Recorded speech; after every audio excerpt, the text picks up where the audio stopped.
दर्शाइए कि sine inverse 12/13 plus cos inverse 4/5 plus tan inverse 63/16 equal to है pi. ठीक है, ये प्रश्न है, तो इसको हल करते हैं, है ना। तो इसके लिए हम लोग यहाँ पे LHS को लेके चलते हैं। अब LHS में लिखा गया है साइन इनवर्स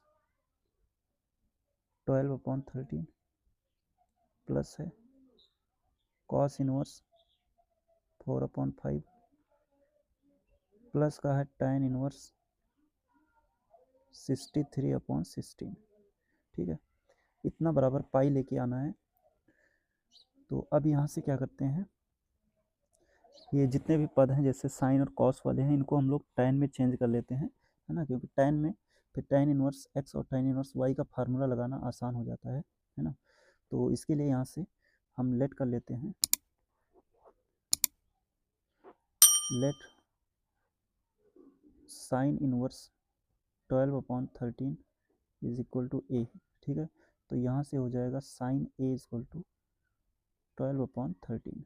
ठीक, ऐसे ही दूसरा ये है कॉस इनवर्स 4/5, इसको मानते हैं b, तो यहाँ से आ जाएगा कॉस b इक्वल टू 4/5। ठीक है, और tan को वैसे रहने देते हैं। तो अब यहाँ से साइन में साइन a का मान दिया गया है 12/13, है ना, तो उस हिसाब से ये आ जाएगा यहाँ पे 5। ठीक है, और ऐसे ही अगर कॉस के लिए हम ट्रायंगल बनाते हैं यहाँ पे कॉस b के लिए, तो ये दिया गया है 4/5, तो पाइथागोरस लगाएंगे, ये आ जाएगा 3, है ना। तो अब इन दोनों की सहायता से, दोनों ट्रायंगल की सहायता से, इससे अगर हम लोग tan a की वैल्यू निकालते हैं तो tan a इक्वल टू आ जाएगा यहाँ से 12/5, है ना। और इससे अगर निकालें tan b की वैल्यू, tan b इक्वल टू आ जाएगा, ये है 3/4। ठीक है, और यहीं से चाहो तो a की वैल्यू निकाल लो, तो a इक्वल टू हो जाएगा tan इनवर्स 12/5, और यहाँ से b की वैल्यू ये हो जाएगा tan इनवर्स 3/4। ठीक है, अब इसके बाद जो LHS था हमारा, LHS फिर से लिखते हैं। LHS में हमने पहले को a माना था, दूसरे को b माना था, है ना, और प्लस का आगे लिखा हुआ था tan इनवर्स 63/16।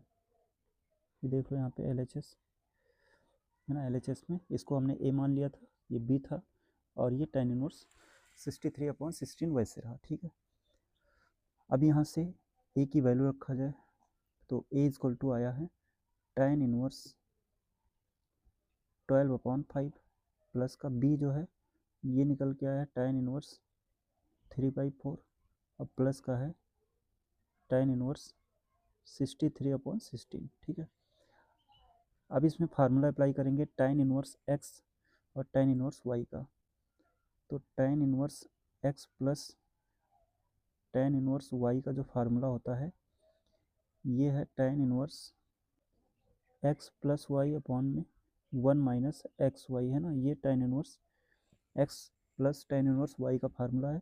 अब इसी को हम लोग सवाल में अप्लाई कर देते हैं, तो यहाँ देखो tan इनवर्स 12/5 है, और यहाँ tan इनवर्स 3/4 है ना, तो ये आ जाएगा tan इनवर्स, ऊपर लिखेंगे यहाँ पे 12/5 प्लस 3/4, और डिवाइड में रहेगा 1 माइनस 12/5 इंटू में 3/4।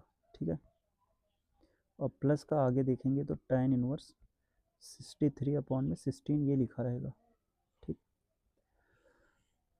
अब इसको सॉल्व करें तो tan इनवर्स, अब यहाँ पे तिरछा गुणा कराना पड़ेगा, तो 12 चौक 48 हो जाएगा ऊपर, और प्लस का 5 तियाँ 15 बटे में 4 पंचे 20 हो जाएगा। ठीक है, डिवाइड में देखेंगे तो ये हो जाएगा 20 माइनस 36, और बटे में आ जाएगा 20।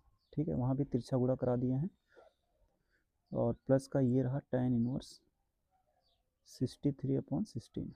ठीक, इसमें देखेंगे तो 20 से 20 कैंसिल। अब इसमें देखते हैं तो यहाँ से ये 20 और ये 20 कट जाएगा, बचेगा क्या, यहाँ पे tan इनवर्स।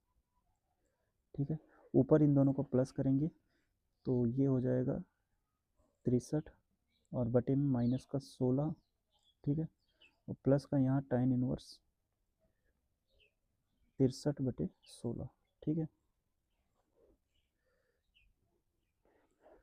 अब यहाँ से माइनस को अगर हम बाहर करें तो माइनस बाहर आ जाएगा, ये लिखा जाएगा tan इनवर्स 63/16 प्लस का tan इनवर्स 63/16। तो अब यहाँ से इसको लिख सकते हैं हम, प्लस वाले को पहले लिख लेते हैं, tan इनवर्स ये हो जाएगा 63/16 और इसको लिख देते हैं माइनस का tan इनवर्स 63/16, ठीक है। और यहाँ से फिर से tan inverse x minus tan inverse y का फार्मूला, तो ये हो जाएगा tan इनवर्स, ऊपर होगा x माइनस वाई, तो ये रहा 63/16 माइनस का 63/16 और डिवाइड में रहेगा 1 प्लस 63/16 और इंटू में सेम इस तरीके से, ठीक है। और अब अगर इसको सॉल्व करते हैं तो ये आ जाएगा tan इनवर्स, ये जीरो हो जाएगा है ना, क्योंकि ऊपर सेम माइनस सेम कर रहे हैं तो जीरो हो जाएगा।